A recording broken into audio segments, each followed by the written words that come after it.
episode 66 this week we cover Let That Be Your Final Battlefield. What a strange episode this one was. The writing, not the greatest, the acting, way up there. There was a conflict. They also had a director, Judd Taylor, who made some really interesting choices. Extreme close-up on eyes, followed by extreme close-ups on mouths. He used camera angles they had never used on any episode before that, nor would they use it after that. Really strange choices from the director. But essentially, the Enterprise is headed to a planet called Alderaan. The planet had a worldwide infection, and the Enterprise was headed there to disinfect the entire planet, making it the most 2020 relevant episode ever made of Star Trek over 50 years ago. Well, they're headed there, and they detect a Starfleet shuttlecraft. There was one that happened to be stolen from Starbase 4, so Kirk's like, let's get that. They tractor it into the shuttle bay. They take the guy to sick bay, and it's a guy that's painted half black, half white. Well, they say, could that be pigmentation that could possibly exist? And McCoy's like, well, it has to be, but I don't see how. And Spock's like, it's impossible. Even though they've seen Andorians that are blue, they've seen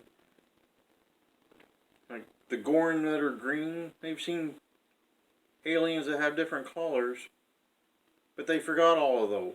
Forgot all about them. Couldn't figure this guy out.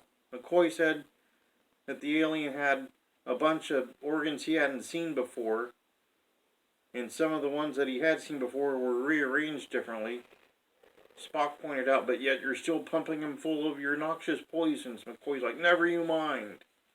I'm going to shoot him full of stimulants. Because that's what I do, he said. When the alien came to, right when Spock left the room to go study to learn more about him, the alien explained he was from the planet Charon. And Kirk's like, that's in the southernmost part of the galaxy, which made no sense because they don't have north and south parts of the galaxy. It's not a thing that exists. That's where he said he was from. And he's like, your planet's from an uncharted part of the galaxy. How would he know? How would Kirk have known that if they hadn't charted it yet? But he said it. And the alien explains he had to use the shuttle. He was going to take it back. Kirk's like, well, you can't do that, so now you're under arrest. And they argue back and forth for quite a while. Kirk goes to the bridge, and they've detected another alien ship. It's invisible, but it's headed for the Enterprise on a collision course. Kirk calls for red alert. The camera goes in and out on the alarm beacons. Another thing they hadn't done before or since. And the ship disintegrates before it hits the Enterprise, but the occupant beams aboard the Enterprise somehow. Kirk cancels the red alert even though there's an intruder on the bridge. This guy says he's been in chase of Lokai, the first alien they caught.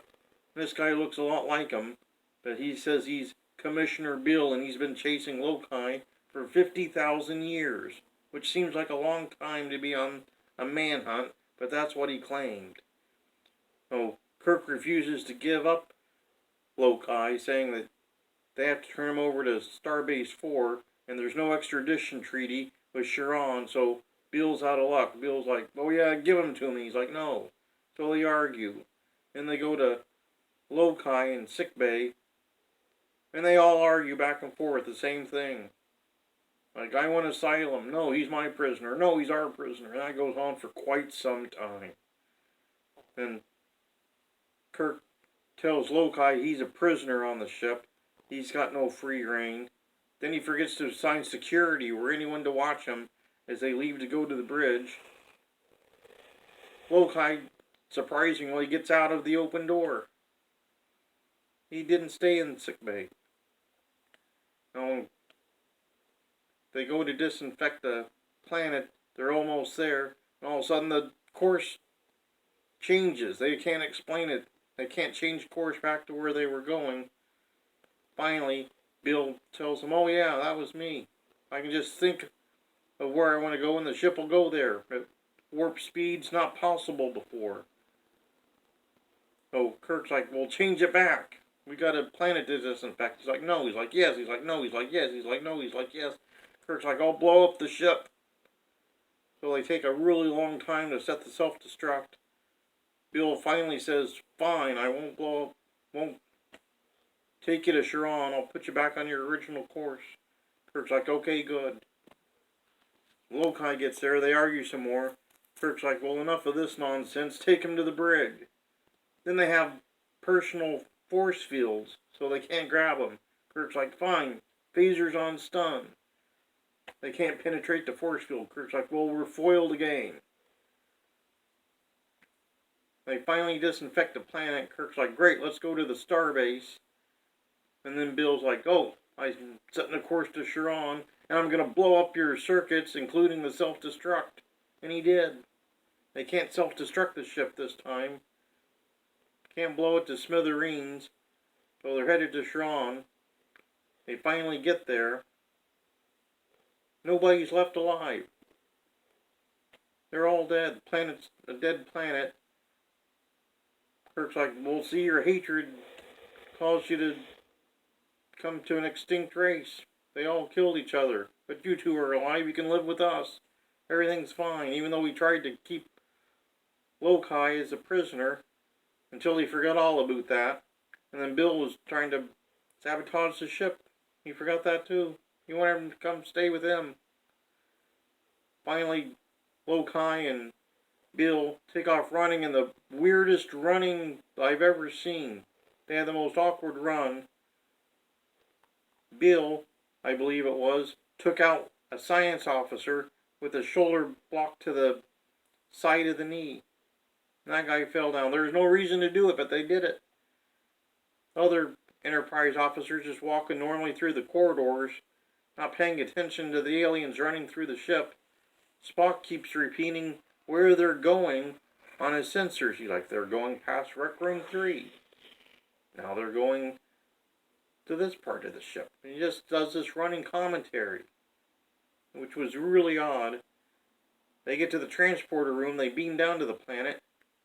Kirk's like, "Well, I guess that's that." And they head back to Starbase 4 with the stolen shuttle, but no prisoner for them to put on trial, apparently. Some interesting notes in this one. Second Batman star appearance in a row, as Frank Gorshin was the Riddler on Batman, and he was Commissioner Bill in this episode. The actor that played Lokai, he went on many, many years later to act with William Shatner yet again in a TV series called Boston Legal in a few episodes. So they got reunited roughly 40 years after this episode. And it's also, I believe, the first time that director worked on the show, making the interesting choices he did. It was also Robert Justman's last Star Trek episode before he quit due to the NBC not treating the show very well. He was a producer on the show, got fed up and quit. This was his final one. Well, pretty much episode 66